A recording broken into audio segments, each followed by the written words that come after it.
me puedan escuchar correctamente y espero que Dios les esté bendiciendo, que estén en salud y que la presencia de Dios nunca se aparte de ustedes. Hoy vamos a estar hablando de un tema muy importante que desgraciadamente en los púlpitos latinoamericanos se practica, pero no se estudia. Uno de los problemas que yo entiendo que es grave en el mundo evangélico latinoamericano es que tenemos mucha predicación y poca homilética. ¿Puede, por favor, su micrófono se escucha bajito? ¿Puede mejorar, por favor? Déjame ver.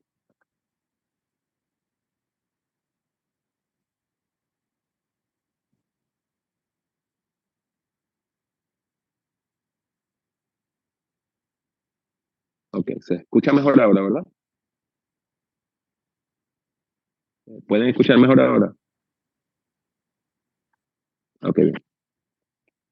Pues permítanme volver atrás. Hoy vamos a hablar acerca del sermón narrativo. El sermón narrativo es muy importante, pero desgraciadamente no se estudia como se debe estudiar. Yo creo que esto es parte de un fenómeno que tenemos en América Latina, donde predicamos mucho, pero estudiamos poco la predicación. O sea, tenemos mucha predicación, pero tenemos poca homilética, poca reflexión sobre la predicación. En ese sentido, yo creo que la teoría y la práctica van de la mano. La teoría informa la práctica tiene que informar la teoría. Y entonces continuamos en una espiral educativa donde vamos mejorando cada vez. Habiendo dicho eso, ¿qué es lo importante? ¿Por qué es importante el sermón? En primer lugar, porque a todo el mundo le gustan las historias. Usted va al cine a ver historias. ¿A qué usted va al teatro? A ver historias. ¿Por qué la gente va a la ópera? Porque hay una historia. ¿Por qué la gente ve las telenovelas, las series de televisión? Porque Profesor, la gente... profesor Pablo, es como si el micrófono no estuviese tapado. Volvemos de nuevo. Correcto. Vamos de nuevo.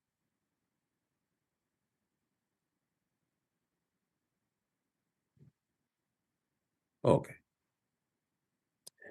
Bien, ¿me escuchan mejor ahora entonces? Sí. Bien. Que estoy en un hotel, desgraciadamente, y yo no controlo el internet aquí. Ok. Vamos a volver a hacer un tercer intento. Lo que le estaba tratando de decir es que nosotros necesitamos que la práctica que hacemos homilética vaya de la mano con una teoría homilética. En América Latina se predica mucho. Tenemos mucha predicación, pero tenemos poca homilética, en el sentido de que hay muy poca reflexión sobre la teoría y la práctica de la predicación. La predicación narrativa parece muy sencilla, que una persona se paró allí y contó un cuento y dijo una historieta. Pero no, la predicación narrativa es sumamente compleja. ¿Por qué? Porque nosotros los seres humanos estamos compuestos de historias. Si yo le pregunto a usted quién es usted no me va a decir cosas aleatorias. No me va a decir, vivo en tal lugar, nací tal fecha, estudié tal cosa, cuando era niño tal. Usted no me va a hablar las cosas fuera de orden. Si yo le pregunto a usted quién es usted me hace una historia que tiene principio, desarrollo y fin hasta hoy. Cuando nosotros pensamos en nuestra vida tiene una estructura narrativa. Y cuando nosotros nos vamos a presentar y le vamos a explicar a alguien, le vamos a hablar quiénes somos, lo que hacemos es un arco narrativo. En ese sentido, nosotros entendemos la vida a la luz de las historias. Usted necesita saber la historia de su país de su familia, para saber quién es usted.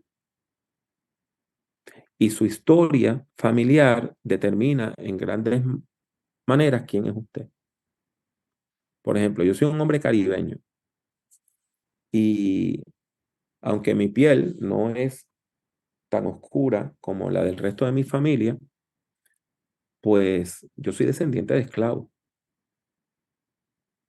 Mi abuelo era hijo de una esclava que fue liberada cuando ella tenía como unos 5 o 6 años. En Puerto Rico la esclavitud no fue abolida hasta el 1878. Y yo la llegué a conocer. Ya ella estaba muy ancianita, tenía casi 100 años. Y eso marca mi vida. El ser descendiente de esclavo marca mi vida. Yo no veo la vida de la misma manera que una persona que se considera a sí misma blanca, europea, criolla, y pues mi vida es distinta, porque mi historia es distinta. Eh, yo vivo, o sea, yo nací, o sea, yo me crié en Puerto Rico, y Puerto Rico es una isla. Y cuando usted nace en una isla y se crea en una isla, a veces piensa que el mundo es esa isla.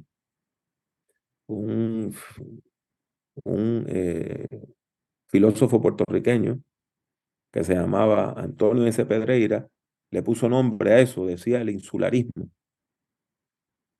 Y yo tengo muchas amistades que jamás han salido de Puerto Rico y que piensan que Puerto Rico es el centro del universo. Tengo familiares que me dicen, pero yo no entiendo por qué tú viajas a América Latina, ¿para qué te hace falta eso? ¿Por qué tú has ido a tantos países? Pues la historia de ellos circunscribirse a un terreno tan pequeño como Puerto Rico, pues marca su vida. Mi historia, viviendo en Costa Rica 2 años, viajando unas 29 veces a Colombia, habiendo estado 30 y tantas veces en México, pues marca mi vida. Por lo tanto, cuando nosotros predicamos el sermón narrativo, hay un encuentro de historias. Y yo quiero que usted anote esto. Hay un encuentro de historias. Usted tiene la historia bíblica, primeramente la historia bíblica, y tiene la historia personal suya, que están interactuando. Pero también tiene la historia social, la historia de su país, la historia de su cultura, la historia de su etnicidad. Entonces, nosotros a eso le tenemos que añadir la historia de la iglesia. Objeto de Porque su fe. A medida que usted lo conoce, ¿cierto? Es digno. en ese sentido, cuando nosotros predicamos el sermón narrativo, hay un encuentro de historias. Y necesitamos predicar el texto bíblico en la intersección de todas esas historias. Habiendo dicho eso, vamos a la presentación que les tengo para el día de hoy.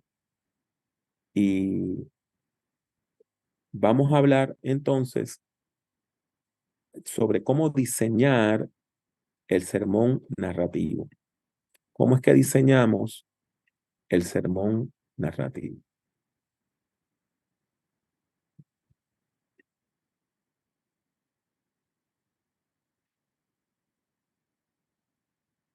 Bien. El sermón narrativo se puede hacer de manera inductiva o deductiva. Se puede predicar de manera tradicional poniendo una introducción y después de esa introducción, pues diciendo, esta es la declaración de nuestra idea central, tema, proposición, hipótesis, como usted le quiere llamar.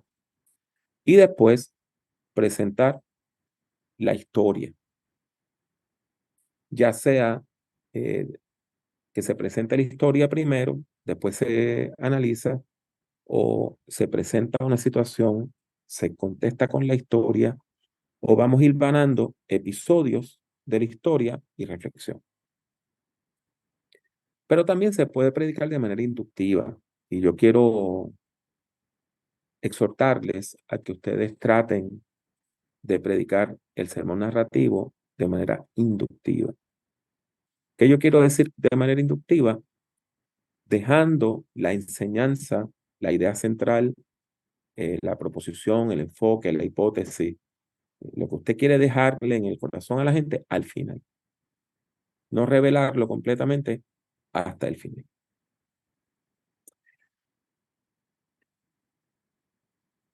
Vamos primeramente a hablar del sermón deductivo. Como ya les he dicho en otras clases, el sermón deductivo tradicional tiene introducción, cuerpo y conclusión, pero se destaca porque en la introducción usted dice, esta es mi idea central. Esta es la enseñanza que le quiero dar. Y se entiende que de ahí en adelante usted lo que hace es que aplica esa enseñanza. Ahora bien, la narración se da entonces en el cuerpo del sermón. Se da en el cuerpo del sermón. Y la narración se puede dar en un solo punto o se puede dar en varios puntos de la historia. Aquí usted tiene un posible bosquejo deductivo. Usted introduce, ¿verdad?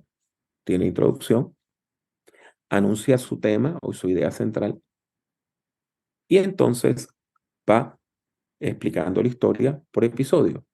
Hay un episodio, hay otro episodio, hay un tercer episodio. Por ejemplo, tome el caso del texto que habla de cuando Jesús maldijo la higuera. Ese texto está en una posición bien interesante donde usted tiene que Jesús ve la higuera, la maldice, va y purifica el templo y vuelve y la gente dice, Señor, la higuera que maldijiste se secó. Aquí lo que nosotros tenemos es una historia dentro de otra. Una historia encrustada o engastada en otra. Cuando yo estudié esto en la universidad, originalmente yo lo estudié en francés. Y en francés se hablaba de la boîte chinoise, la caja china. No sé si a usted alguna vez le ha hecho un regalo donde usted abre el regalo y dentro del regalo y otro regalo. ¿Le han hecho esa broma alguna vez? Pues ese texto es un texto donde usted tiene una historia y dentro de esa historia tiene otra. Y una de las historias, cada una de esas historias interactúa con la otra y se explica la una a la otra. Quizá el texto más conocido que nosotros tenemos de eso está en el capítulo 5 de Marcos, cuando un fariseo va y busca a Jesús para que ore por su hija que está enferma. De camino, Jesús se encuentra con una mujer que tenía una hemorragia y la sana. Y después llega, la niña está muerta, pero Jesús la resucita. Entonces usted tiene esa estructura A, B, A. Usted puede hacer un sermón deductivo, dando una introducción, habla del tema y entonces tiene primer episodio. Narra la parte A, que sería, por ejemplo, en el caso de la higuera, Jesús encuentra la higuera, busca fruto, no tiene nada, la maldice. Segundo episodio, Jesús va, purifica el templo. Y tercer episodio, la higuera se secó. Y recuerde que en la conclusión usted siempre va a reiterar la idea central. Siempre va a reiterar la idea central. Uno de los errores más grandes que se cometen en el púlpito es cuando la gente, en la conclusión, empieza otro sermón. En la conclusión, leen otro texto y sin darse cuenta están empezando otro sermón. O cambian de tema. Y entonces eso es lo que explica porque hay gente que dice en conclusión y después habla media hora más. Porque sin darse cuenta comenzaron un segundo o tercer sermón. Así que aquí tiene el primer bosquejo, donde el cuerpo del sermón está compuesto por los puntos, está compuesto por los episodios del sermón. Ahora bien, una alternativa que usted tiene es dividir el sermón en dos partes, donde tiene la introducción, tiene el anuncio del tema, pero en el cuerpo del sermón narra la historia en una parte nada más del sermón.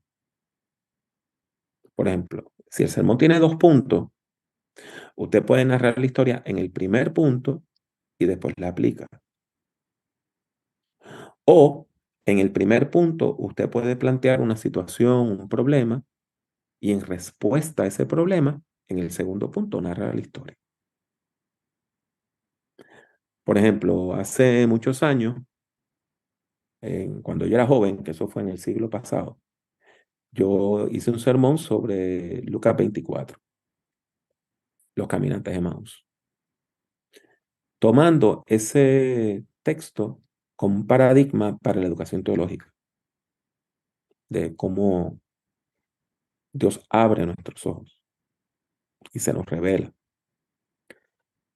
Así que el primer punto del sermón se narra toda la historia de los caminantes de Emaús.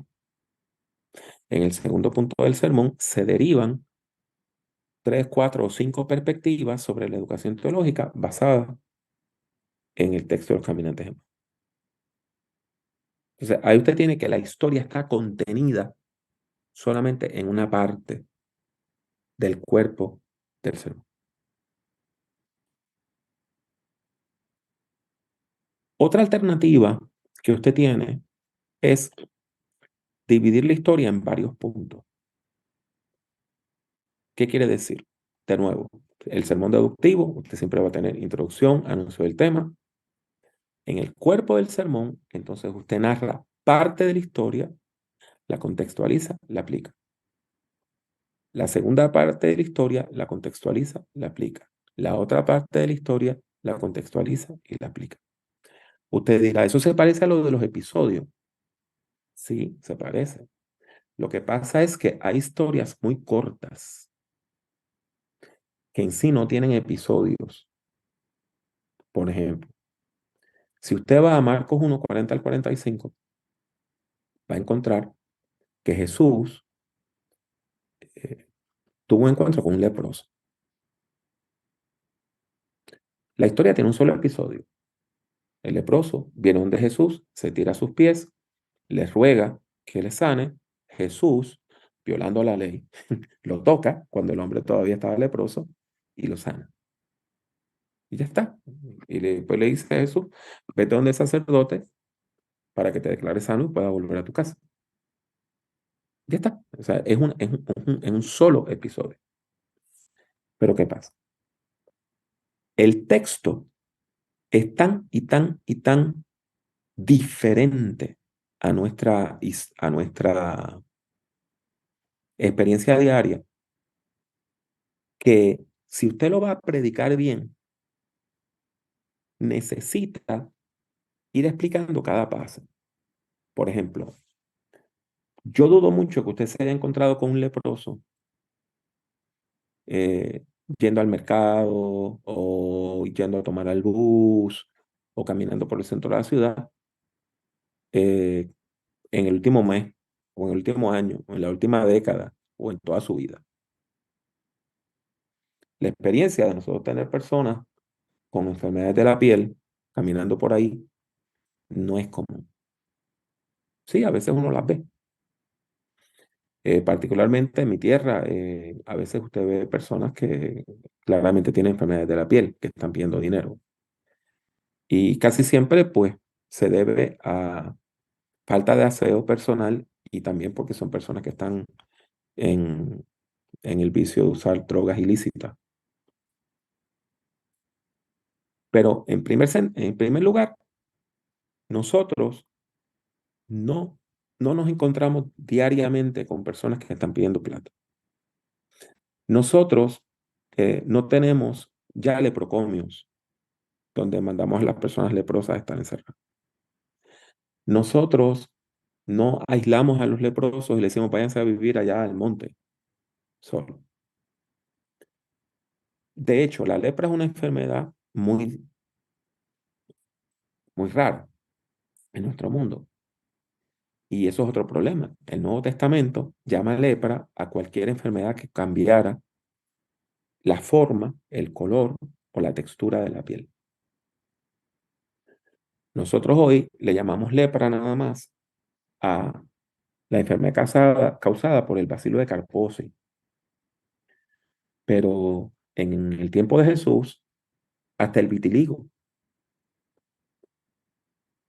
era considerado lepra hasta que se probara que era vitiligo. Los hongos de la piel, la eczema, la seborrea, la psoriasis, la rosácea, todas esas cosas que nosotros hoy no consideramos lepra, en el mundo antiguo se consideraban lepra. En ese sentido, es importante que nosotros vayamos explicando cada cosa. Por ejemplo, en ese texto Jesús le dice al hombre que fuera a su casa, digo, que fuera al templo y se presentara ante el sacerdote. La mayor parte de nosotros no entendemos eso. O sea, el hombre se sanó porque no se fue a su casa. Bueno, porque había una cuestión legal. Si una persona era declarada inmunda, enferma, leprosa por un sacerdote, esa persona no podía ser restaurada a la vida social hasta que otro sacerdote especializado en, en examinar personas con enfermedades de la piel le dijera, ya tú estás bien, puedes volver a tu casa. O sea que ir al sacerdote no es una mera eh, situación religiosa, no es un formalismo religioso. Ir al sacerdote implicaba volver a su casa, ser restaurado, volver a ser humano, volver a ser gente, poder volver a trabajar, poder volver a donde su familia, si estaba casado, a abrazar a su pareja, si tenía niños, pues poder jugar con ellos otra vez. Era volver a la vida. Pues a veces en las historias tenemos que narrar un poquito, contextualizar, explicar, aplicar, narrar otro poquito, contextualizar, explicar, aplicar, para que la gente entienda lo que quiere decir el texto. Ahora bien, como ya ustedes habrán notado durante este curso, yo no soy muy fanático del sermón deductivo. Hace muchos años yo dejé de predicar el sermón deductivo. De vez en cuando predico uno para que no se me olvide la técnica, ¿verdad? Pero para mí, el anunciar su idea central al principio del sermón, como que le quita, le resta impacto al sermón. Es como si yo le fuera a contar a usted un chiste y le dijera, mira, el chiste termina así. ¿Entendiste el final? Ok, déjame contarte el chiste ahora. Bueno, nadie se ríe. Si usted va al cine, aquellos de ustedes que les gusta ir al cine, nunca jamás la persona que le da el tiquete para que usted entre al cine le va a decir, aquí tiene el tiquete, la película termina así. El asesino fue tal, tal. O al final de la película en sorpresa, ¿qué es tal? Aquí tiene su tiquete. Ninguno de nosotros nos gustaría que alguien nos hiciera algo así. A veces hablamos con alguien que usted quiere ver una película, habla con alguien que ya la vio y que usted le dice, no, no, no, no me la cuenta, no me la cuenta, no me la cuenta. Pues, ¿qué pasa? Si yo voy a predicar sobre la curación del leproso y digo, mis hermanos y mis hermanas, que Dios les bendiga, qué lindo y qué bueno estar con ustedes hoy. En esta ocasión vamos a tener una reflexión sobre un texto muy hermoso, Marcos 1:40 al 45, la curación del leproso, un texto que nos enseña que Dios toca a los intocables. Vamos al texto ahora. Pues mire, ¿cuánta motivación usted tiene de seguir escuchando este tema? Si ya yo le dije cuál es la enseñanza que yo quiero presentar. Por lo tanto, yo les voy a pedir que tomemos otro camino. Primero, es que usted respete el orden de la historia. Que el final está al final. Punto. Deje la enseñanza para el final, porque por lo regular, en una historia, usted no agarra toda la enseñanza. ¿Hasta cuándo? Pues hasta el final de la historia. Normal, ¿verdad? Entonces, número 1, entonces, respete el orden de la historia. En segundo lugar, hay algo sumamente importante. Es que las historias no empiezan hasta que hay un problema. Tiene que haber un problema, una discrepancia. Eso es lo que empieza la trama. ¿Ve? Si no hay un problema, si no hay una discrepancia, no hay historia. Si yo le digo, había un rey que estaba casado con una reina muy hermosa y tuvieron una niña preciosa. Hay una historia. Ahora, si yo le digo, pero la reina murió trágicamente y el rey estaba tan y tan desolado que se casó con una mujer muy mala, era una bruja, que le hizo la vida imposible a su hija y su hija tuvo que escapar. Ahí tenemos una historia. La historia no comienza hasta que haya un problema, una discrepancia. Entonces, es bien importante que usted pueda discernir la primera parte de la historia que le da el marco escénico, de la segunda parte de la historia, que es la trama, cuando comienza la trama, donde hay varios hilos, hay varios temas que se van hilvanando, por eso se le llama trama. En segundo lugar, la trama avanza porque surge una tensión narrativa. Se lo voy a volver a repetir. La trama avanza porque surge una tensión narrativa. Hay una tensión en la historia. Y esa tensión va aumentando, aumentando, aumentando, aumentando, aumentando hasta que llega a un punto culminante. Por eso es importante usted mantener el orden de la historia. Porque si yo le digo a usted el final de la historia, mato la tensión narrativa. No hay suspenso. No hay suspenso. Si yo comienzo a predicar y le digo, hermanos, hermanas, busquen su Biblia en 1 Samuel 17 y vamos a hablar acerca del encuentro entre David y Goliat. Y nuestra enseñanza para hoy es que Dios le ayuda a usted a matar y a vencer todos los gigantes que usted puede encontrar en su vida. Pues ya usted sabe el final de todo. Entonces no hay tensión narrativa. Pues usted me va a decir, hermano, pero de todos modos nos conocemos la historia. Ese es uno de los problemas, que nosotros nos conocemos la historia y como nos conocemos la historia, no vemos la tensión narrativa. Y como no vemos la tensión narrativa, no la compartimos en el sermón. Predicamos como la persona que ya tiene todas las respuestas. Eso es un problema. Ahora bien, se supone que todos los domingos usted en la iglesia tenga personas que no son creyentes. Y se supone que en la iglesia usted tenga personas jóvenes que no han leído la Biblia. De acuerdo a algunos estudios que se han hecho acá en Estados Unidos, se estima que en estos tiempos postmodernos, solamente 1 de cada 3 personas tiene un trasfondo religioso cristiano. No me expliqué bien. Solamente 1 de cada 3 personas ha ido a la iglesia antes de tener los 18 años. Que solamente 1 de cada 3 personas ha leído algo de la Biblia. En nuestras sociedades postmodernas, una persona que se cría sin ir a la iglesia, ¿sabe cuánto sabe de Jesús? Más o menos lo mismo que sabe de Buda, que era un líder religioso antiguo. Si sabe algo más es porque vio una película, no porque leyó la Biblia. Por lo tanto, es importante mantener el orden de las historias. ¿Ven? Y usted, cuando narre la historia, recalcar esa tensión narrativa y ver las pistas que el texto le da. Y cómo el texto mismo va hablando de la tensión narrativa.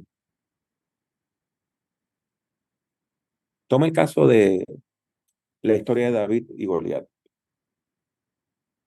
En primer lugar, Goliat hace algo que no era común en el mundo cananita, que no era común en el mundo hebreo. Es que le invita a una batalla de paladines. El mejor suyo contra el mejor nuestro. Eso, ¿dónde usted lo encuentra? En la Ilíada. En la Ilíada usted encuentra batallas de paladines. La más importante, Héctor, representando a Troya, contra Aquiles, representando a los griegos.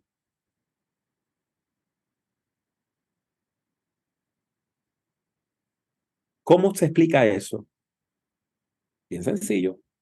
¿Cuáles eran las raíces étnico-raciales de los filisteos? Los filisteos eran griegos que emigraron de Grecia a Creta, a Chipre, llegaron a las costas de Egipto, fueron rechazados y se movieron hacia el este y se establecieron en la Franja de Gaza. Eso explica por qué cuando la Biblia nos habla de los filisteos, nos dice que estaban en 5 ciudades y que cada ciudad tenía un rey. ¿Usted recuerda de la escuelita cuando le hablaron que los griegos tenían unas cosas que se llamaban ciudades-estados? Cada ciudad era un estado. Cada ciudad tenía un rey. Pues entonces, ¿qué pasa? ¿Por qué los filisteos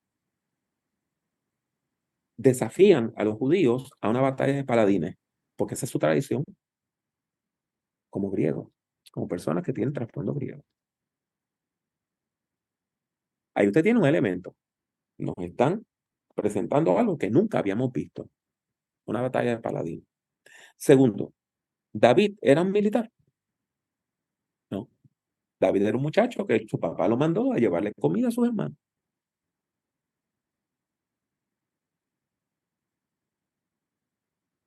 Cuando David llega y ve que este gigantón está hablando barbaridades y ofendiendo al Dios de Israel y que nadie se inmuta, él dice, pues yo me enfrento a él. Sus propios hermanos se burlan de él y le dicen, no, es que tú siempre estás buscando protagonismo. Tenemos la tensión narrativa así aumentando. Saúl dice, yo voy. La gente dice, no puedes ir porque tú, aunque eres el hombre más alto de Israel, si tú mueres, se acabó el Estado. Pues mataron al rey. Tú no puedes ir. Entonces él dice, bueno, al que venza al gigante le doy la mano de mi hija, de la princesa. Y llega David, un muchachito pequeño. ¿Y cómo tú vas a bregar con ese hombre? Bueno, entonces él le cuenta de cómo él ha trabajado con pastor y cómo se ha enfrentado a unos animales salvajes.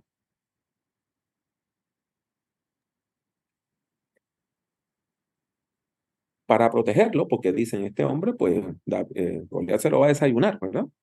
Le pone la armadura de Saúl. Note, no hay más armadura. Porque el ejército de Israel, antes de eso, era lo que se llamaba milicia voluntaria. ¿Qué quiere decir eso? Que iban a la guerra aquellas personas que querían, cuando respondían a un llamado. No había un ejército regular. Pues una de las razones por la cual se nombra un rey es porque hacía falta un ejército regular. ¿Y por qué hace falta un rey? Porque para pagar el ejército hace falta impuestos. Para tener impuestos necesitamos un gobierno. Pues la única persona que tiene una armadura completa es el rey. David no puede caminar con la armadura, porque David es chaparrito y no puede caminar con ella. Entonces, David se enfrenta al gigante. ¿Con qué se enfrenta? Pues con una onda. Y déjeme decirle, nosotros vemos eso, yo siempre vi eso como una tontería, hasta que me enteré, estudié un poquito, que esto de tirar piedra era un arte. Y que una de esas piedrecitas podía volar hasta a 35 millas por hora. O lo ponemos por ahí nomás, José. Por lo tanto, estas personas que se dedicaban a tirar piedra tenían algo similar a lo que nosotros llamaríamos hoy un rifle o una pistola, que me lanza un proyectil a alta velocidad. Y tenemos finalmente el punto culminante, el encuentro. Goliat sale y ¿qué piensa? Esto es una broma, esto es una trampa. Me están enviando al muchachito este para distraerme en lo que me vienen a atacar otros. Y se burla de David y le dice, ¿acaso soy yo un perro que tú sales con un palo en la mano? Porque no se da cuenta, no sabe lo que es lo que David tiene en la mano. Porque él es un hombre de espadas, de lanzas, de escudos, no de tirar, no de tirar piedras con una resortera.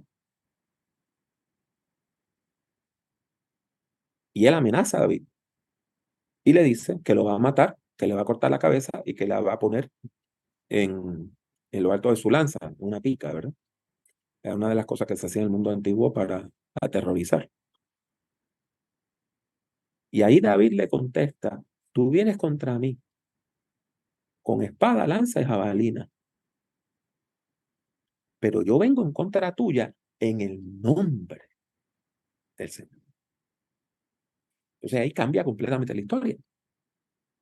Esto ya no es el encuentro de dos hombres.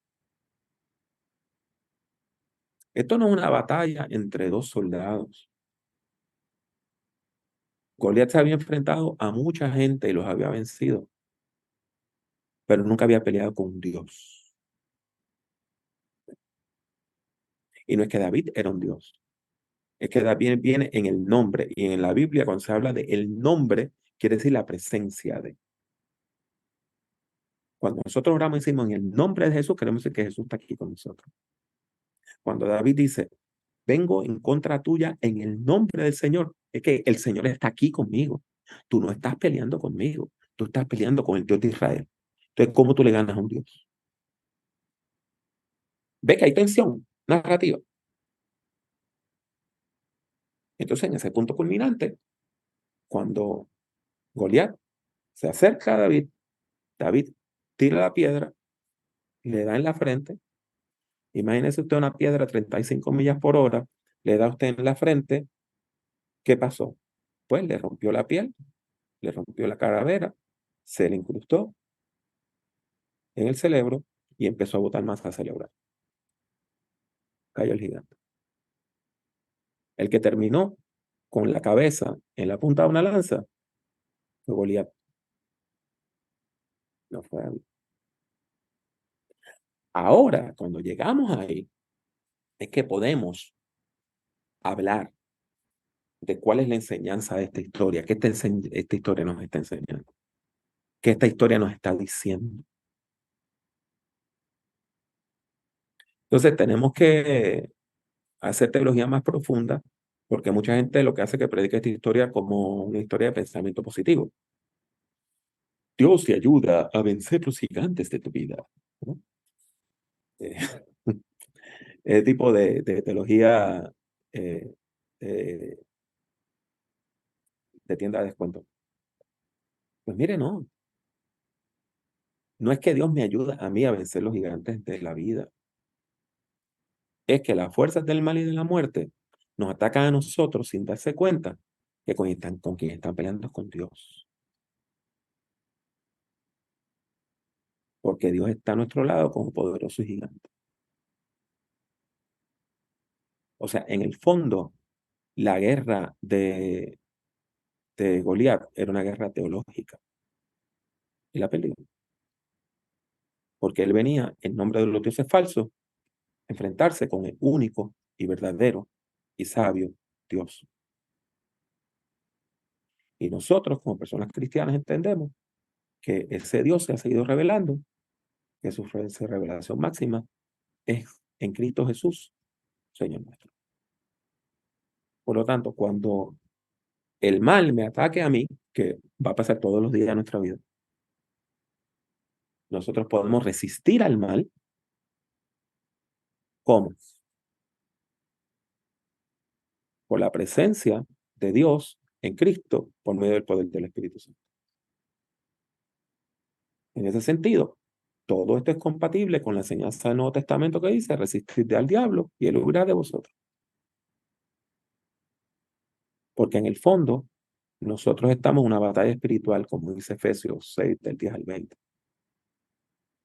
Lo único que las armas de nuestra milicia no son carnales. De nuevo, tú vienes en contra mía con armas carnales, con espada, lanza y jabalina. Pero yo vengo a enfrentarte en el nombre y con la presencia de Dios. Yo entiendo, entonces, y le recalco que el sermón inductivo, este tipo de sermón que respeta el orden de la historia, que mantiene el suspenso de la historia, que sostiene la tensión narrativa, que la lleva a un punto culminante, es atractivo, hace que la persona se involucre en la historia.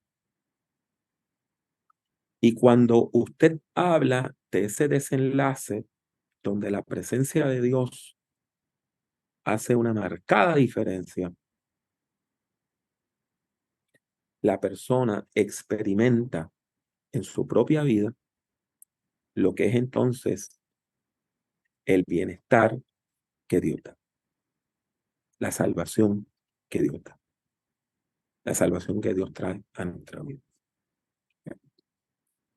Jóvenes, son las -10, así que vamos a pedirle a nuestra hermana Leticia que coloque el temporizador de los 10 minutos y volvemos a las 11 y le voy a explicar de manera detallada cómo usted bosqueja un sermón narrativo desde un punto de vista inductivo. Muy bien. Jóvenes, volvemos entonces a renovar las actividades y entonces vamos a hablar acerca ya del diseño del sermón narrativo desde una perspectiva inductiva. Mi mejor consejo es que usted siga la estructura del cuento corto. A mí no me leían historias así cuando yo era niño, yo se las leía a mis hijos. Así que a lo mejor usted o las escuchó o las leyó. Pero usted recuerda que esas historias comenzaban, que había una vez, y le decían cuál era el marco escénico. Cuando decía había una vez, pues era quiénes eran los personajes principales, dónde ocurría la acción, cuándo ocurría la acción. El marco escénico lo único que le dice es el quién, cómo, cuándo, dónde. Pero todavía no introduce el problema. El problema, la discrepancia,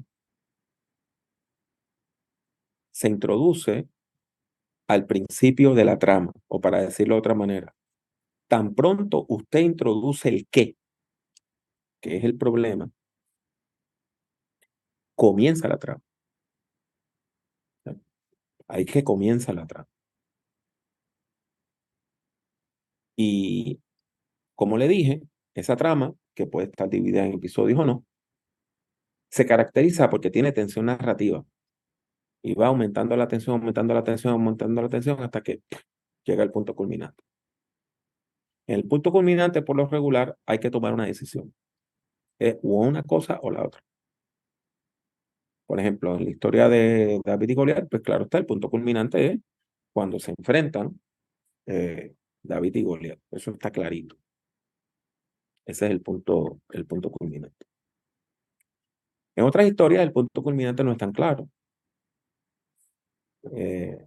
Por ejemplo, cuando usted ve la saga de Saúl, hay un momento donde Dios le da oportunidad a Saúl y Saúl la desperdicia. Y llega un momento que él piensa que Dios lo va a seguir perdonando y que él va a poder seguir metiendo las cuatro patas y, y que Dios siempre lo va a perdonar. Y llega un momento que Dios lo desecha.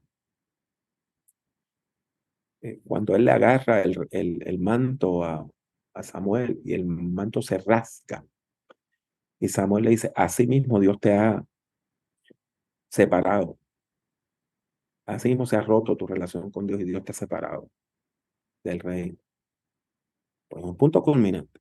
O sea, el punto culminante es cuando usted llega a la línea donde no se puede volver atrás. El desenlace se caracteriza porque la tensión narrativa se va disipando. Pero en las historias bíblicas, por lo regular, ese desenlace se convierte en la introducción, esa conclusión de esa primera historia, da paso a la introducción de una segunda historia, después una tercera historia, y se siguen hilvanando las historias hasta que tenemos la Biblia como la tenemos.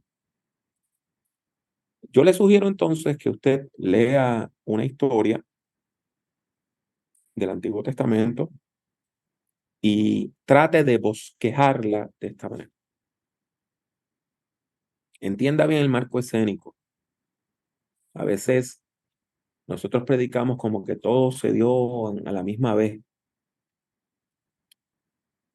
Y no, es muy distinto predicar de jueces, donde las 12 tribus a veces hasta peleaban unas en contra de la otra,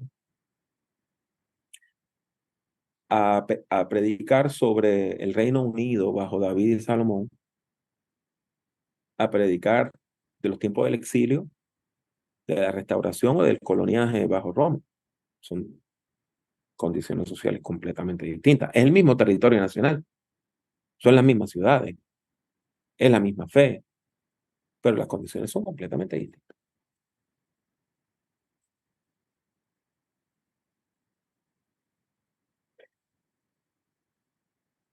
Algo que podemos ver como una variante de lo que vimos anteriormente, es que hay distintos tipos de trama. Por ejemplo, la trama de resolución, hay un problema que está buscando una respuesta.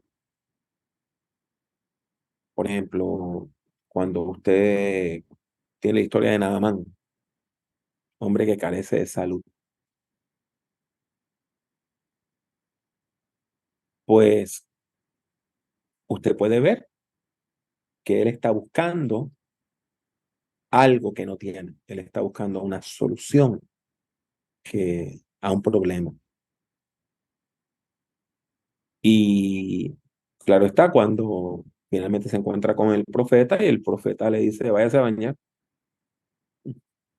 y le apunta a un río, que es un río pequeño, hasta el sol de hoy. De hecho, hoy es más pequeño todavía porque el Jordán el Jordán viene del mar de Galilea, el mar de Galilea se utiliza para irrigación, y entonces el caudal del río Jordán ahora es más pequeño que el mundo antiguo todavía. ¿Y cuál es la respuesta de Naamán? Indignación.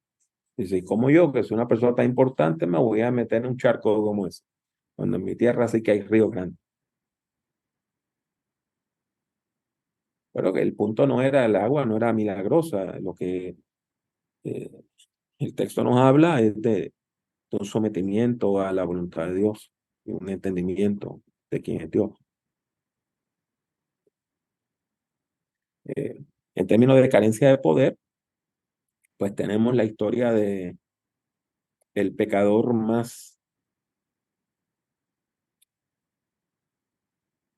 notorio del libro de los jueces, a quien Dios lo seguía escuchando a pesar de toda su poca vergüenza. Me refiero a Sansón, porque Sansón seguía ofendiendo a Dios y haciendo cosas que solamente le hacían daño a él y a otros, y Dios le seguía dando oportunidades. Pues al final, él ha violado el voto de Nazariato y su poder no era por el pelo, eso es una ridiculez. El pelo lo que simbolizaba es que él tenía un voto de ser nazareo o nazireo, de ser dedicado a Dios. Y él había descuidado eso y por eso es que él pierde la cabellera. El perder la cabellera lo que implica es que él había roto su pacto con Dios. Y él termina ciego y él termina preso y termina siendo un hazmerreír, el bufón de la corte. Y él pide ¿qué? Poder.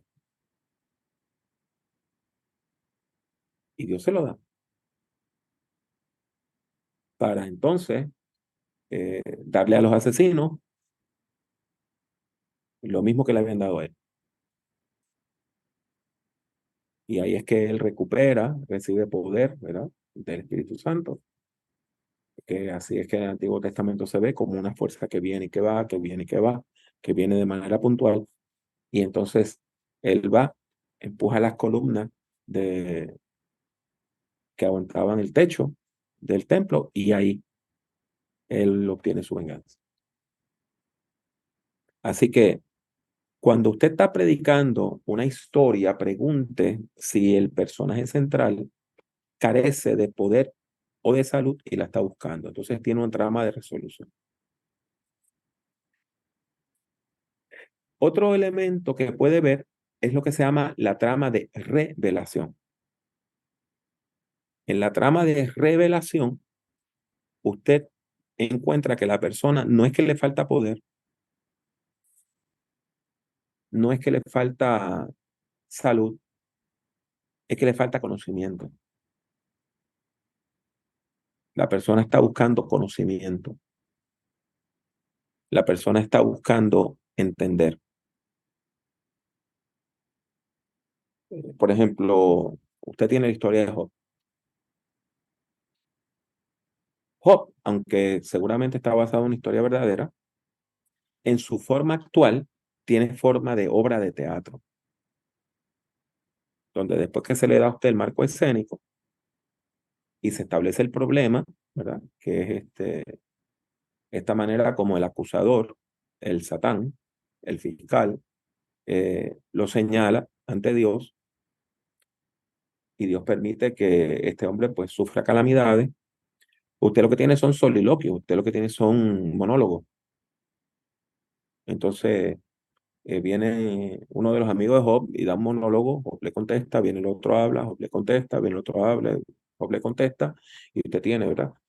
Los tres hablan, tiene tres respuestas, los tres hablan, tiene tres respuestas, después hablan dos, tiene dos respuestas y después viene otro amigo más y tiene un discurso enorme y finalmente viene el bravo de verdad, que es Dios.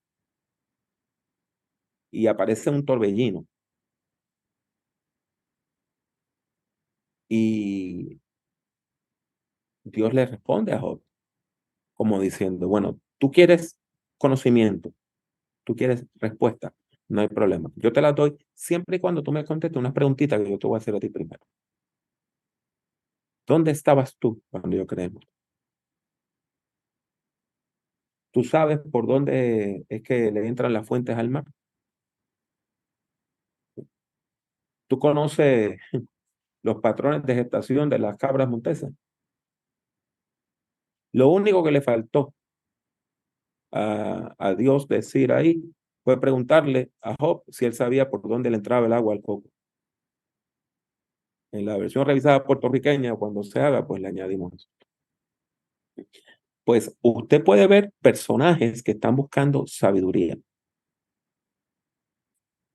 Salomón pide sabiduría. No es que él es sabio, es que a él se le concede sabiduría porque él la pide, porque él la busca. En ese sentido,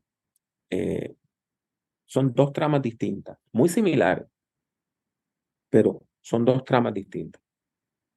La trama de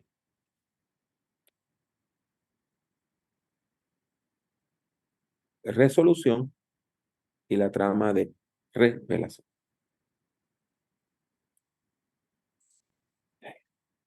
Algo que podemos hacer, y ya yo esto se lo he mencionado en otros contextos, es el modelo de retrospección.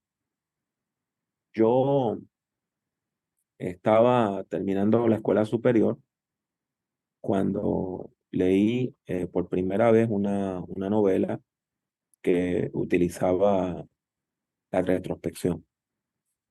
Me refiero a La Amortajada,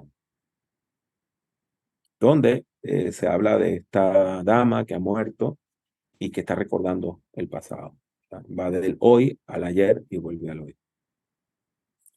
Pues usted puede utilizar ese modelo. Usted puede señalar una situación de hoy y entonces ir al ayer y ver una historia similar que de alguna manera ofrece respuestas y pistas teológicas que nos conducen a la acción pastoral. Y entonces volvemos a lo. Es una forma de recalcar la importancia y la vigencia que tiene la historia para nuestra vida. Hay 5 modelos básicos de predicación narrativa que les puedo dar. Después les voy a hablar de 2 avanzados, pero vamos primero con los 5 modelos básicos. Eugene Lowry, que ya se retiró, un caballero que enseñó muchos años predicación, escribió varios libros muy interesantes. Él muy interesado, interesado en la narratología, de los primeros maestros de predicación en Estados Unidos que tomó en serio la narratología. Él escribió un libro que está mal, yo no sé por qué le pusieron ese título, que se llama Cómo predicar una parábola, porque el libro no es como, no trata de predicar las parábolas, es como predicar historia. Y él lo que presenta son diversos modelos de predicación narrativa. Entonces, a los 4 modelos que él tiene, pues yo le añadí uno, que es hilvanar la historia. Con todo el respeto que se merece don Eugene, yo le añadí uno al modelo de él. La primera manera de acercarnos al texto, él la llama de correr la historia. Correr la historia. ¿Y qué quiere decir eso? Contar la historia de principio a fin con un mínimo de explicación.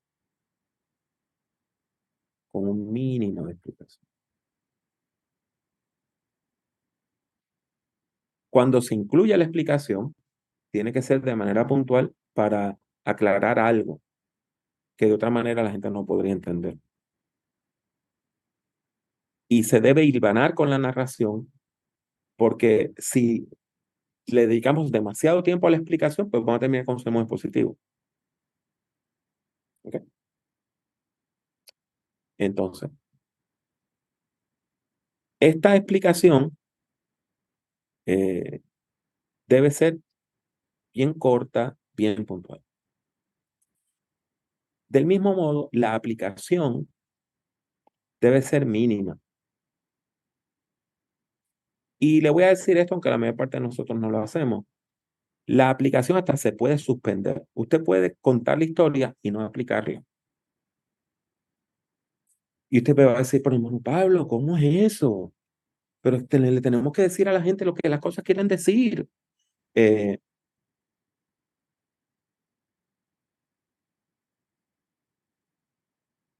No siempre. Al final de una novela de García Márquez, hay un ensayo diciéndole a usted qué quería decir la novela.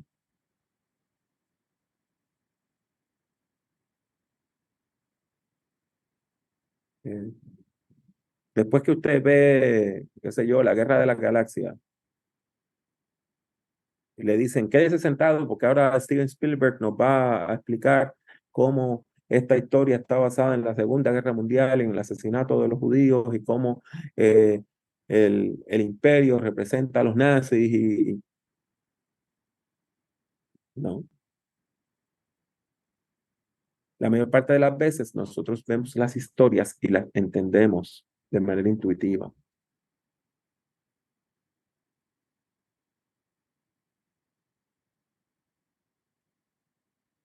Una vez más, es difícil. Yo sé que es bien difícil porque nosotros estamos acostumbrados no solamente a explicar, sino a sobreexplicar las cosas. Y usted necesita tener confianza en Dios y en la historia. Y dejar que la historia haga lo que la historia hace. Dejar que esa historia se quede en la mente y en el corazón de la gente. Y que le responda. Y que la persona responda a la historia. No a la explicación que usted le va a dar. El segundo modelo es el de anteponer la historia. Anteponer la historia quiere decir que usted narra la historia primero, completa. Después que usted narra la historia completa, entonces ahí en una segunda parte del sermón, ahí usted pone toda la contextualización, explicación, aplicación, pone puntos teológicos, da consejos pastorales, las exhortaciones, todo eso. Pero lo primero que usted hace es contarle a la gente la historia. Después viene todo eso. Así que le dije, primero correr la historia, segundo anteponer la historia, en tercer lugar, posponer la historia. Posponer la historia quiere decir que usted no narra la historia hasta el final.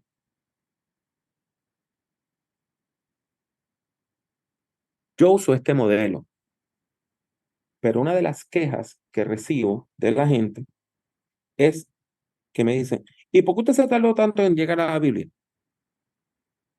¿Por qué usted se tardó tanto en llegar a la Biblia? ¿Por qué usted no dijo las cosas directo?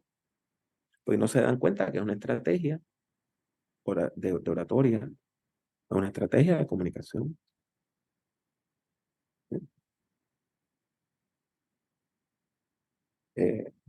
Por ejemplo, yo tengo un sermón sobre el texto que habla del bálsamo en Galaad, que se pregunta si hay bálsamo en Galaad. Pues lo primero que yo hago es establecer la necesidad. La necesidad, la necesidad, la necesidad, la necesidad. Una vez yo entiendo que he establecido la necesidad, viene la respuesta. Porque a nadie le interesa recibir una respuesta a un problema que no tiene.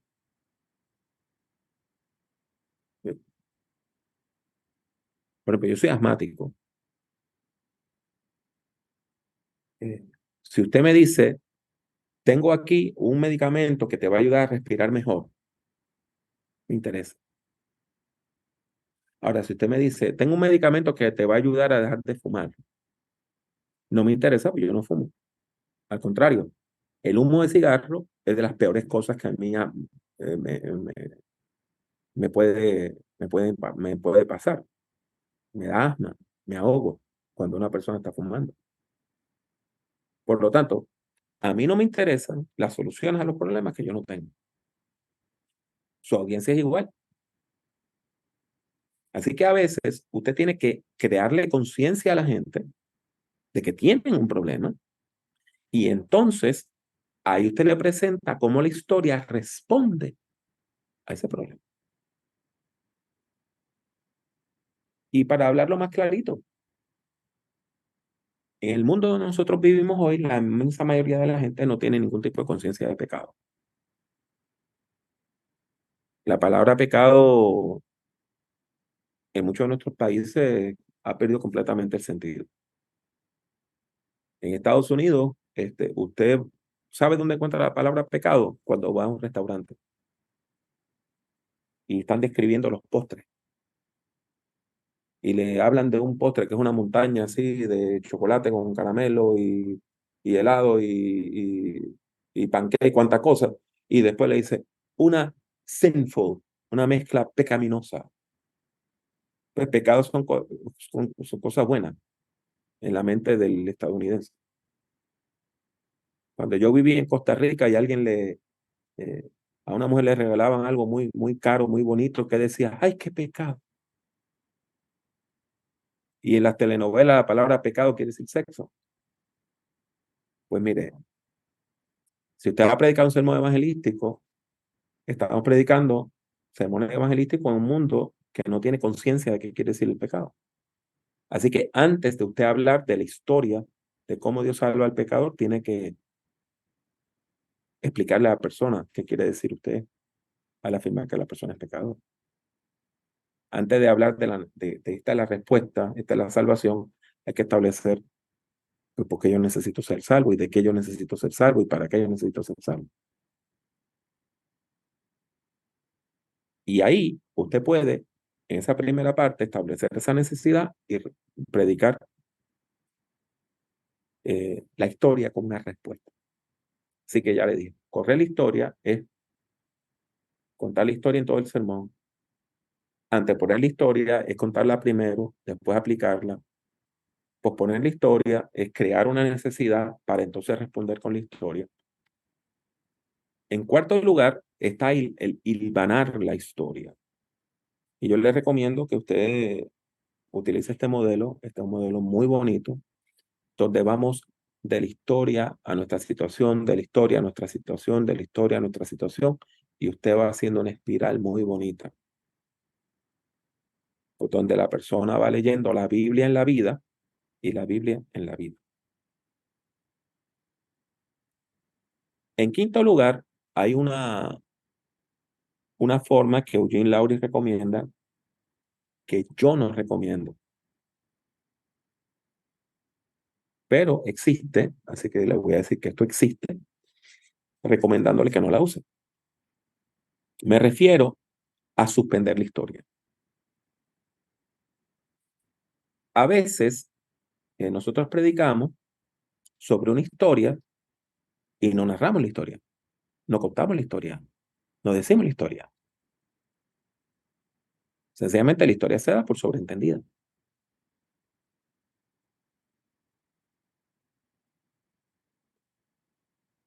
Juan Wesley, el padre del movimiento wesleyano, de donde sale la iglesia metodista, la iglesia wesleyana, la iglesia nazareno, el ejército de salvación, todo ese tipo de cosas buenas. Tiene un sermón muy, muy, muy famoso que se llama el Casi Cristiano. La historia está basada en la segunda presentación que hace Saulo de su testimonio, esta vez ante Herodes Agripa II, que era bisnieto de Herodes el Grande. Herodes Agripa II va con su hermana Berenice y escuchan a Pablo. Y en son de broma, para burlarse de él, porque Herodes Agripa II era impío, malo y pecador, las tres cosas. Se burla de Pablo y ¿qué le dicen? Por poquito, mire, un tricito más así y ya, me convertí. Por poquito me convence. Así. Pues Juan Wesley predicó este sermón que se llama el Casi Cristiano. Él nunca cuenta la historia. Juan Wesley nunca cuenta la historia. Él la da por sobreentendida. ¿Cuál es el problema? Como le dije hace un rato, hoy la mayor parte de la gente no se ha criado yendo a la iglesia. Aún la gente católica que lleva a sus niños antes a catecismo, déjeme decirle, en muchos de nuestros países lo menos que quiere hacer un padre es dejar un niño pequeño con un sacerdote. Entonces, la Iglesia Católica ha perdido la niñez, ha perdido la juventud. Y nosotros tenemos una gran cantidad de gente que no van a la iglesia, que se crían sin jamás haber leído la Biblia. Pues si usted suspende la historia, si usted no cuenta la historia, corre el peligro de que la gente no tenga la más mínima idea de que usted está diciendo. Y que usted se refiere a una historia de que ellos no conocen. Ese es el peligro de suspender la historia. Dos modelos avanzados de predicación narrativa que quiero dejarle son los siguientes. Este mismo señor, Eugene Lowry, que habló de esos modelos narrativos, él desarrolló una forma sermonaria que en inglés le llama The Lowry Loop. Yo buscando una manera de traducirlo, le llamé el ojal de Lowry. Usted sabe que un ojal es este huequito donde usted pone un botón. Y el huequito por lo regular tiene una forma ovalada. Pues Lowry desarrolló una forma sermonaria para darle movimiento narrativo a cualquier sermón. Le repito. El ojal de Lowry le da un sabor narrativo, un movimiento narrativo a cualquier tipo de sermón sobre cualquier tema. Puede ser expositivo, puede ser temático, puede ser de ocasión, puede ser doctrinal, pero el ojal de Lowry le va dando a usted unas pautas que le dan un movimiento narrativo al sermón. Déjeme explicarle clarito a qué me refiero. Lowry dice que usted empieza alterando el equilibrio. O sea, usted empieza introduciendo un problema o discrepancia. Ya yo le dije que cuando hay un problema o discrepancia, comienza ¿qué? Una trama. Entonces, ahí viene el análisis de la discrepancia. En tercer lugar, usted encuentra una clave para la solución. O sea, eso viene a ser el punto culminante. Y una vez usted encuentra el punto culminante, ahí usted aplica, explica, contextualiza la enseñanza que usted quiere dar y finalmente concluye.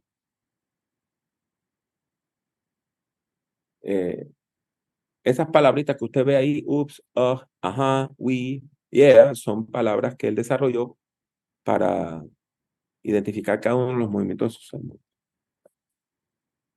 El ojal de Lowry es muy efectivo, pero es bien difícil de predicar. Pero una vez usted lo maneja, usted puede darle un movimiento que crea tensión, que crea sorpresa, que crea antelación, básicamente a cualquier sermón sobre cualquier tema que usted quiera predicar. Una forma bien interesante de predicar. Yo lo he utilizado sobre todo cuando predico ante ministros. Y se me invitan a mí a una asamblea o algo así, pues predico en ojal de Lowry y usted ve que la gente está así pendiente a lo que uno va a decir. Y en una ocasión me pasó que yo estaba enseñando un seminario, predicó en ojal de Lowry y viene el presidente de la escuela, me dice, Pablo, al principio del sermón tú estabas perdido, pero te recuperaste. Y a mí lo que me dio risa es que yo tengo el manuscrito del sermón en la mano. Él nunca me preguntó si tú sabías para lo que ibas a decir, porque no lo dijiste desde el principio y me presentaste todas estas alternativas. Pues porque eso es lo que yo quería, presentar varias alternativas para que él dijera, pero ¿cuál de esto? ¿Cuál de todas estas alternativas es la correcta? Y cuando llegué, pues, entonces él lo vio como que yo me perdí y me recuperé. Pues mire, no importa. Él estaba atento. Él estaba atento. Esta es una forma bien interesante de predicar. ¿Ok? Entonces, le había prometido 2 formas narrativas avanzadas. Nada más le puse una, perdónenme esa.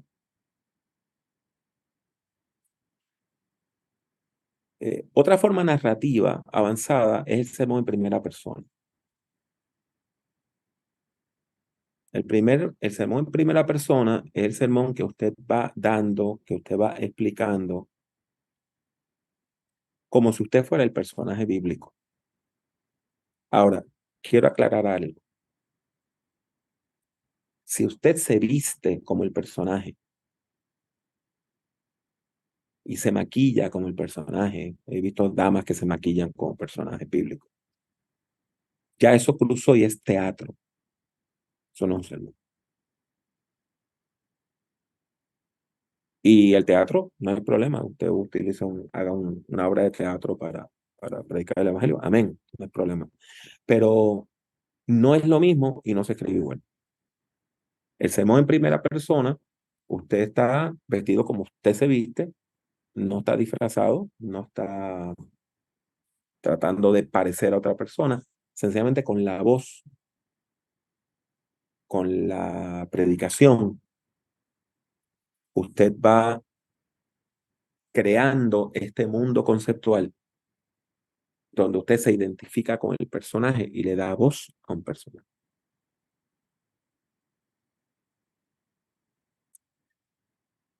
Uno de los problemas que tiene el sermón en primera persona, y es un problema que no tiene solución, es uno de los problemas permanentes, de los defectos que tiene el sermón en primera persona, es que invariablemente usted tiene que inventar detalles que no están en la Biblia. Usted tiene que suplementar detalles que no están en la Biblia. Por eso mucha gente no predica el sermón en primera persona. Porque usted tiene que hablar del patrón de pensamiento del personaje bíblico. Y la mayor parte de las veces la Biblia no nos dice nada de eso. Y a veces usted hasta tiene que crear escenas que no están en el texto bíblico. E invariablemente, alguna persona va a venir a decirle que su predicación no es bíblica. Porque usted habló de algo que no está ahí. Sin embargo, el sermón en primera persona puede ser muy efectivo. Pero les recalco, usted tiene que crear ese mundo conceptual solo con la voz. Si usted se disfrazó y se maquilló y se puso una peluca y tiene, qué sé yo, una mecedora o tiene un objeto, ya cruzamos y estamos en el área del teatro. Y yo no soy maestro de teatro. Yo solo soy un predicadorcito que trata de enseñarle a otras personas a hablar del Evangelio de Jesús. Bueno, jóvenes, nos quedan unos minutos para preguntas, respuestas, comentarios, quejas, observaciones. Así que tenemos a Marisol Pongo y después tenemos a Jenny. Marisol, díganos su comentario, encienda su micrófono y díganos su comentario, por favor.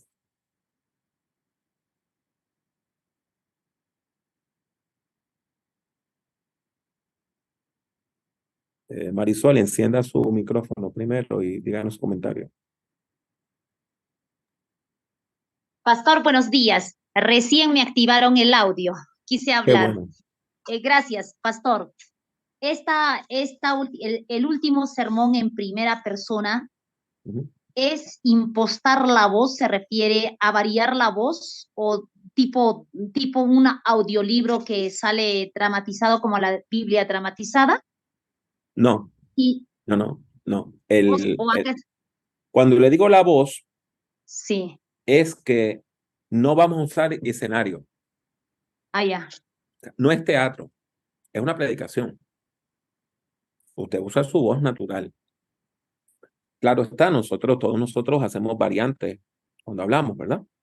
Si usted dice, y tal persona dijo tal cosa, usted va a variar un poquito la voz.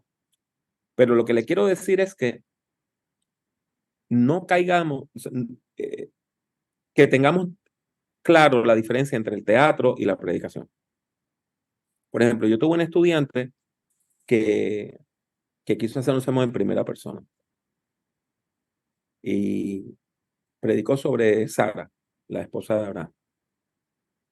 Pues ella se puso una túnica, se puso una peluca con canas, se maquilló poniéndose arrugas, trajo una mecedora, trajo una muñeca de una bebé, de un bebé. Eso es teatro, eso no es predicación. Entonces, el sermón en primera persona es un sermón, punto, que usted predica desde el púlpito. Como usted se viste, usando su voz natural. Y lo que le quiero decir es que toda la ilusión de la primera persona, de que usted es esa persona, se hace nada más con la narración. Hay algo que no incluí, y perdónenme que no lo traje antes. Hay algo que en inglés le llaman suspension of disbelief, que quiere decir la suspensión de la incredulidad.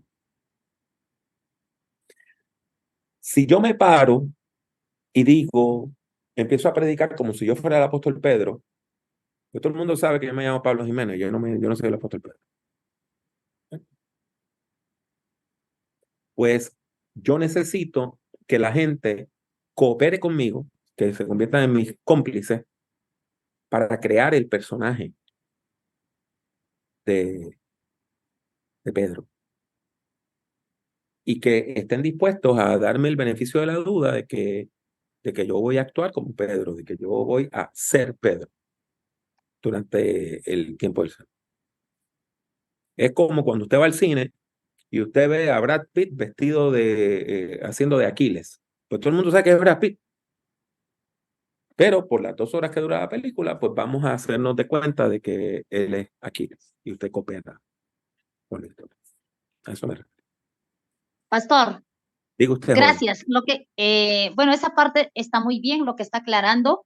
Y cuando usted dice, no, uno tiene que crear, o sea, crear un poco el contenido para luego enfocar el tema central. Entonces, pertenecería a este último sermón, Mateo 7:24, donde ahí el Señor habla de construir, o sea, el texto se lo leo, ¿no? Que yo creo que todos lo conocen. Cualquiera, pues, que me oye esta palabra y las hace, la compararé a un hombre prudente que edificó su casa sobre la roca. O sea, ahí el texto literal es diferente, pero yo lo cambio y digo, lo comparo a una casa, a un hombre prudente, y comienzo por enfocar las 4 columnas de una casa. Y esas 4 columnas de una casa, yo le enfoco, lo considero a un hombre prudente cuando esta persona o un creyente, ¿cómo construye su casa? Y lo cambio porque cada columna de una casa es un área de una persona, comenzando por el área personal, la otra esquina es el área familiar, la otra es el área financiero y el otro es el área espiritual.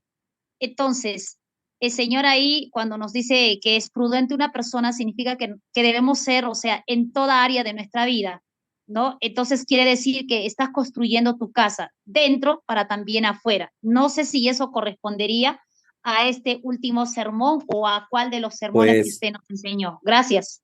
Pues no, mire, usted está hablando de un tipo de sermón que yo no predico y yo no enseño, que es el sermón de tópico. En el sermón de tópico, lo que la gente acostumbra es buscar ilustraciones que expliquen el texto.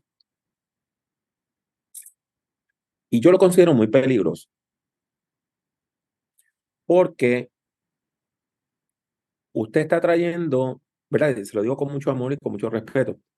Usted está trayendo cosas que no están en el texto. En ningún momento la parábola de los 2 fundamentos habla de 4 columnas. Todo lo que usted dijo es santo, bueno y agradable a Dios. Todas las 4 virtudes que usted habló son buenas. Es que no están en el texto. ¿Entiende? Entonces, hay que tener cuidado cuando uno crea cosas que no están en el texto, porque entonces lo que hace es que convierte el sermón en una alegoría. Por ejemplo, usted dice una casa tiene 4 columnas, pues otra persona puede decir una casa tiene 5 columnas. Y usted dice que estas son 4 virtudes, otra persona puede decir otras 5 virtudes. No es predicación bíblica, es predicación de tópico. Lo que usted está diciendo del texto no sale. Por ejemplo, una persona predica de el monumento de las 12 piedras allá en Josué y dice que una de las piedras es el amor y la otra piedra es la paciencia, y la otra piedra es Eso no está en el texto. Yo tuve un estudiante que predicó sobre los 10 leprosos y dijo que los 9 leprosos que no regresaron eran el odio, la maldad, la injusticia. Eso no está en el texto.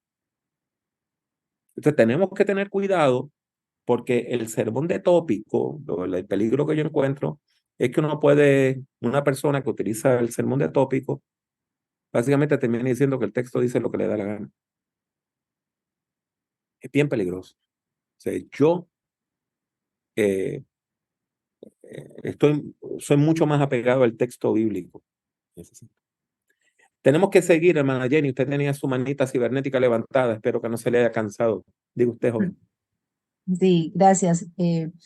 Profesor, quisiera frente al ojal de Lowry, en la parte de donde dice análisis del problema, presentar las alternativas, de pronto ejemplificar un poquito frente a cómo uno podría hacer esas alternativas, cómo podría presentar esas alternativas después de haber hecho esa introducción del problema. Gracias. Perfecto, perfecto. El primer sermón que yo escribí de esta manera fue sobre el texto de Mateo que habla del gran mandamiento, ¿verdad? Amarás a Dios sobre todas las cosas y a tu prójimo como a ti mismo. Entonces, yo comienzo hablando de que cuando yo era joven, porque yo fui joven una vez, empecé a pastorear ya a los 20 años, que alguien me pidió que hablara con un familiar que tenía muchos problemas y voy donde la joven y le digo, Dios te ama. Y que la joven me responde,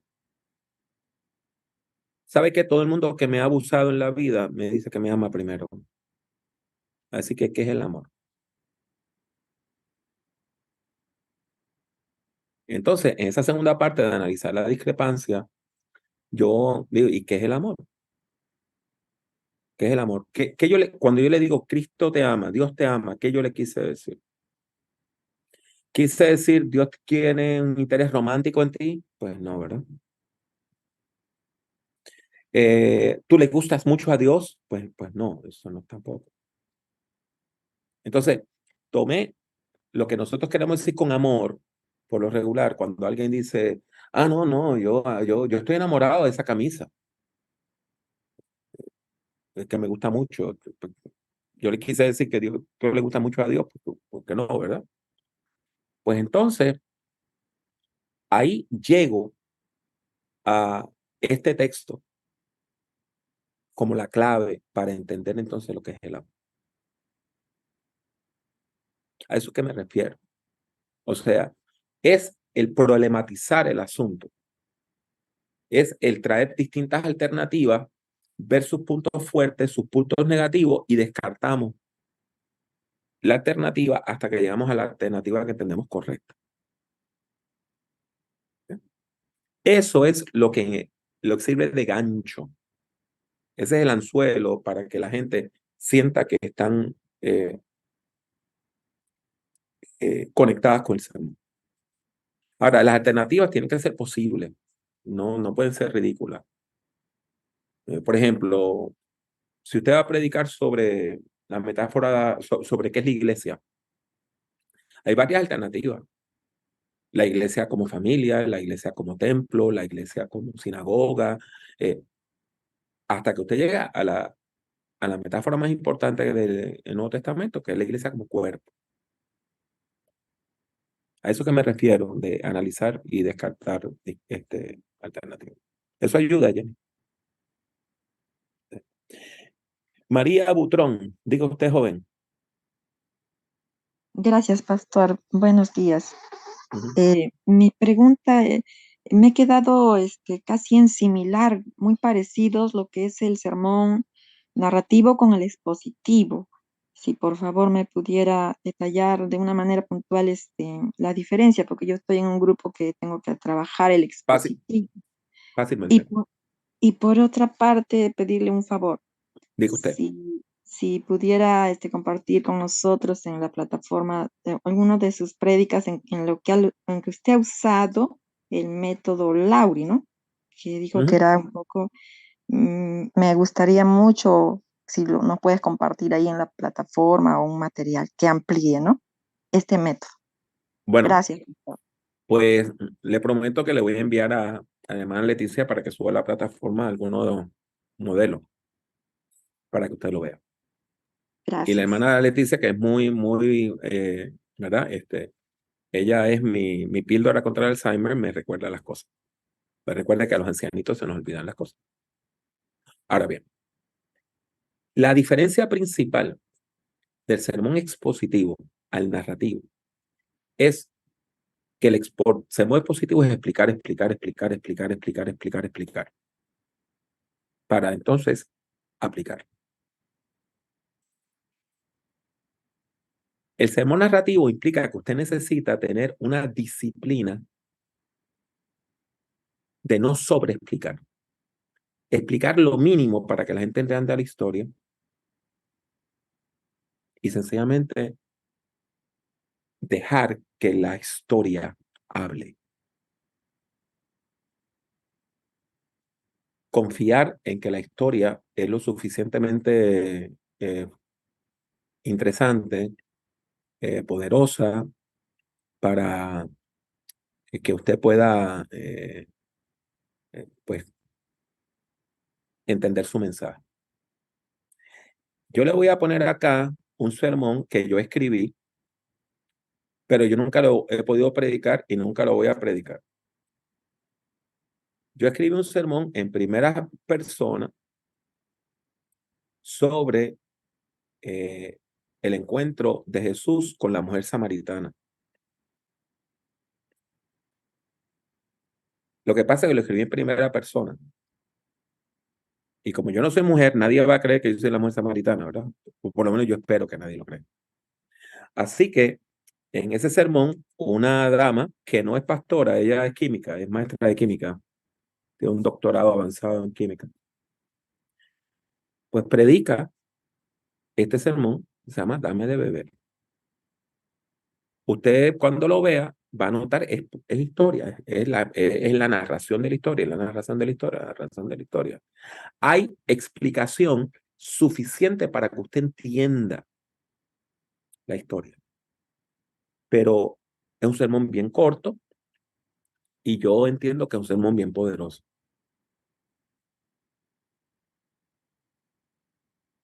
Cuente la historia, dígale a la gente las historias bíblicas, narre la historia. Y confíe que del mismo modo que alguien que vio una película entendió la historia, la enseñanza de la película, la gente que escucha el sermón, basado en una historia, puede entender el significado de la historia.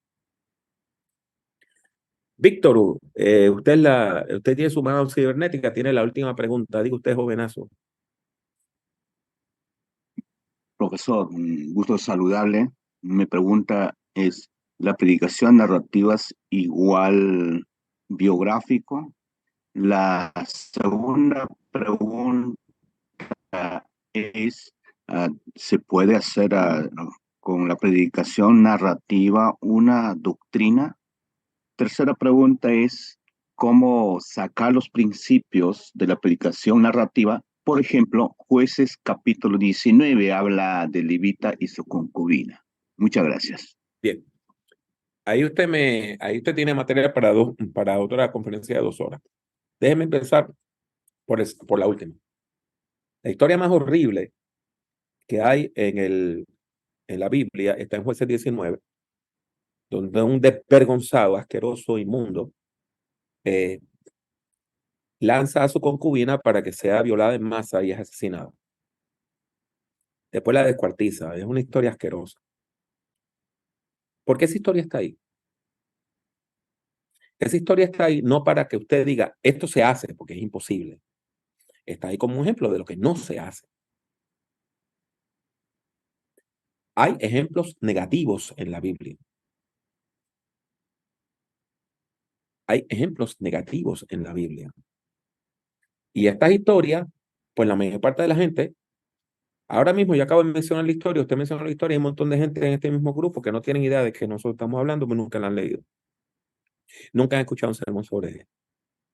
Pues mire, esta historia está ahí para nosotros, desde los púlpitos, decir que la violación, el incesto, el abuso sexual, la violencia de género, el maltrato de la mujer, son cosas demoníacas, malas, indecentes, asquerosas, que no se pueden, que nosotros no podemos refrendar de ninguna manera y que no son agradables a Dios. Por ejemplo, cuando usted va a 2 de Samuel, encuentra que un medio hermano violó a su media hermana. Un hijo de David llamado Amnón viola a su media hermana llamada Tamar. Es un texto en contra del incesto. Entonces, como yo le estaba diciendo en semanas anteriores, cuando usted encuentra un texto así, es para que usted le diga a la gente, usted ve esto que está aquí, esto Dios lo condena, esto no se hace. ¿Okay?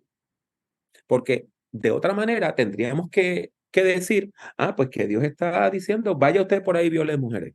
Eso sería una estupidez, aparte de una herejía. Entonces, hay ejemplos negativos en la Biblia que nosotros tenemos que rechazar. Usted preguntó sobre la predicación narrativa y la cuestión doctrinal. Usted puede narrar una historia que ilustre una doctrina. Sí. Por ejemplo, usted tiene la doctrina central del Evangelio, el escándalo central del Evangelio, que Dios perdona al pecador. Tiene la historia de Sansón.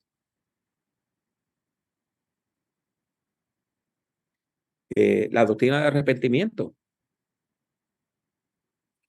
Usted tiene la historia de Zaqueo, que dice, y a toda esa gente que le robé toda esa plata, le voy a devolver 4 tantos. Porque el verbo griego se utiliza en ese texto es a la gente que le saqué plata a la mala. O sea, que le saqué, que cuando dice le robé, es la gente que yo le quité dinero porque fui con militares a decirme, una de dos, me da la plata o te matamos. Eso es lo que dice el texto. Lo que pasa es que en español no se puede transmitir todo lo que dice. O sea, hay historias que se pueden utilizar para ilustrar doctrina. Y finalmente, no todos los sermones narrativos son biográficos. Pero todos tienen algún elemento de biografía porque usted está hablando de la vida de gente. Ahora, el sermón biográfico es otra cosa. Es una modalidad del sermón narrativo. Por ejemplo, usted puede hacer un sermón hablando de la vida de Saúl, o la vida de David, o la vida de Pablo, o la vida de Pedro. Y en un sermón tratar de resumir la vida de un personaje bíblico. Eso viene a ser el sermón biográfico en perspectiva narrativa. Bueno, jóvenes, se me acaba de acabar el tiempo y tengo que irme a dar otro taller.